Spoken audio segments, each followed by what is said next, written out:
यह कवि अपनी बुरी सास के साथ बहुत जुल्म करती थी। बचाओ बचाओ, मुझे कोई बहू से बचाओ। बिना पूछे तुमने मेरा खाना क्यों खाया? बताओ बताओ भैया। बहू, मुझसे गलती हो गई, मुझे भूख लगी थी इसलिए मैंने वो खाना खा लिया। देखो तो आज भी गोरी कवि के घर से रोते हुए की आवाजें आ रही हैं। चलो जाकर देखते हैं। चिड़िया, मैं तो अपने मियाँ का खाना लेके जा रही हूँ, तुम जाओ और देख लो। अरे अरे गोरी, छोड़ दो, क्यों अपनी सास को मार रही हो? तो कौन होती है बिना पूछे मेरे घर आने वाली? चल चल निकल यहाँ से। चिड़िया बेचारी कुछ बोले बिना वहाँ से चली जाती है। मैं बताऊंगी, मैं अपने बेटे कालू को सब बताऊंगी। हाँ हाँ बता देना बता देना। बेटा कालू, बहुत मारा मुझे तेरी बीवी ने, बहुत मारा। कालू, तेरी माँ फिर से सारा खाना खा गई है। अब मेरे साथ साथ तुम्हें भी भूखा रहना पड़ेगा। माँ, तुम्हारा पेट है कुआं, क्यों इतना खाती हो? बेटा, बहू झूठ बोल रही है, मैंने तो सुबह से नाश्ता भी नहीं किया। कालू, निकाल दो, अभी के अभी इसे घर से निकाल दो। काला कौवा आहिस्ता से घोड़े के कान में कहता है, घोड़ी चुप कर जा, अभी टाइम नहीं है, थोड़ा इंतजार करो। फिर रात हो जाती है, बूढ़ी माँ भूखे ही सो जाती है। घोड़ी उठो और मुझे घर के कागजात दो। पड़े हैं।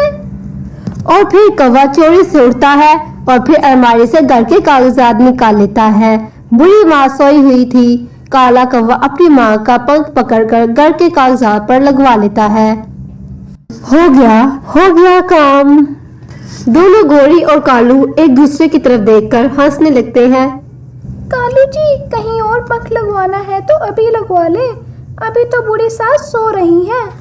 घर हमारे नाम हो गया है और अब माँ के पास और है भी क्या। सुबह हो जाती है। माँ, मुझे माफ करना, मैंने और घोड़ी ने फैसला किया है कि इस घर में अब हम रहेंगे या तुम। क्या मतलब बेटा कालू? मतलब ये कि अब घर छोड़कर चले जाओ, वरना मैं तुम्हें धक्के मार मार कर घर से बाहर निकाल दूंगी। मगर मैं कहाँ जाऊंगी बेटा, मेरा कौन है तुम दोनों के सिवा? माँ, किसी दरख्त पर तिनकों का सहारा बनाकर रह लेना, वैसे भी नहीं तो कल तुम मर ही जाओगी। अपने बेटे की ये बात सुनकर कालू की माँ अपने बेटे से कहती है, मैंने तुम्हें यही दिन देखने के लिए पाला पोसा, बड़ा किया। याद है जब तुम छोटे से थे और तुम बीमार हो गए थे, सारी रात जागी थी, यही कहने वाली हो ना? मुझे मेरा सामान लेने दो।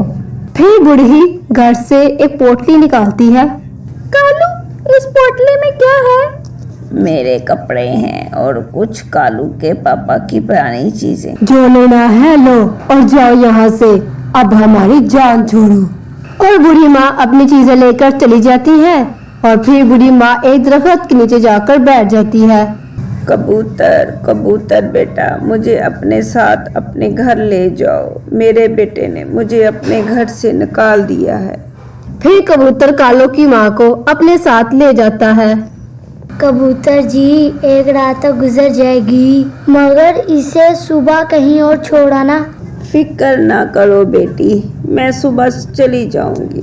फिर रात कालू की माँ कबूतर के घर रहती है और सुबह होते ही अपना सामान वहाँ से लेकर चली जाती है। कालू की माँ एक दरख्त के नीचे जाकर बैठ जाती है। आसमान पर बादल छा जाते हैं और फिर तेज बारिश शुरू हो जाती है। अब इस बारिश की कमी थी, वो भी आ गई। अब और मैं बूढ़ी कवि इस बारिश में कहाँ जाऊंगी? बूढ़ी माँ बैठी हुई थी कि एक कौवा बूढ़ी माँ के पास आता है। इस पोटली में क्या है? तुम ये पोटली मुझे दे दो। नहीं, मैं नहीं दूंगी, ये मेरी है। बूढ़ा कौवा पोटली खींचने की कोशिश करता है। बचाओ बचाओ, मुझे लूटने से बचाओ। डरो चिड़िया बूढ़ी कवि की आवाज सुनकर बूढ़ी कवि के पास आ जाती है, जिसे देखकर चोर कौवा वहाँ से भाग जाता है। माँ जी, आपके पास इतने सारे पैसे हैं और सोना भी, और आप यहाँ अकेली क्यों खड़ी हैं? ये सब मुझे मेरे मियाँ ने दिया था। शायद उसे पता था कि हमारा बेटा एक नंबर का नालायक निकलेगा। उसने आज मुझे घर से निकाल दिया है। माँ, आप मेरे साथ मेरे घर में चले, आप मेरे साथ मेरे घर में रहिएगा। फिर चिड़िया बूढ़ी कवि को अपने साथ अपने घर ले जाती है। चिड़िया बूढ़ी कवि को गरम गरम खाना देती है। कालू की माँ पेट भरकर खाना खाती है। बेटी, ये सब तुम रख लो, मेरे ये किस काम का नहीं है, और अपने बच्चों का अच्छे से देखभाल करो। यार कालू, वो बूढ़ी कवि तुम्हारी माँ है? हाँ, मैंने उसे अपने घर से निकाल दिया है। तुम्हारी माँ तो बहुत सियानी निकली, घर से जाते हुए सारे रुपए अपने साथ ले गई। क्या? ये तुम क्या कह रहे हो? हाँ, चिड़िया उसे अपने साथ ले गई है। मैंने खुद अपनी आंखों से तुम्हारी माँ की पोटली में पैसे और सोना देखा था। कालू घर भागता है। गोरी गोरी, माँ तो बहुत होशियार निकली माँ के पास। फिर कालू गोरी को सारी बात बताता है। मुझे बूढ़ी कवि ने सब बताया है। मुझे जल्दी करो, माँ को मनाकर जल्दी से घर ले आते हैं। कौवा और कवि भागे भागे चिड़िया के घर जाते हैं। यारो चिड़िया बोलती है, मुझे पैसों का लालच नहीं है, तुम अपनी माँ को मनाकर अपने घर साथ ले जा सकते हो। आपका बेटा भूल गया था, चले माँ घर चले। मैं तो अपनी सास की अपने हाथों से कंघी किया करूँगी। चलो मेरी सुंदर सी सास, अपने घर चलो। कालू बेटा, जब तूने घर के कागजात पर मेरे पंख लगवाए थे ना, मैं तब भी जाग रही थी। तुम जाओ यहाँ से, तुम्हारी जैसी नालायक औलाद से मैं ऐसी ही अच्छी हूँ। और फिर दोनों नाराज होकर वहाँ से चले जाते हैं। और फिर कालू की माँ बाकी की जिंदगी चिड़िया के घर गुजारती है।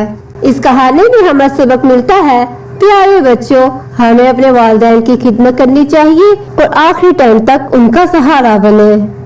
प्यारे बच्चों, अगर आपको मेरी वीडियो अच्छी लगी है तो प्लीज़ सब्सक्राइब करना मत भूलिएगा।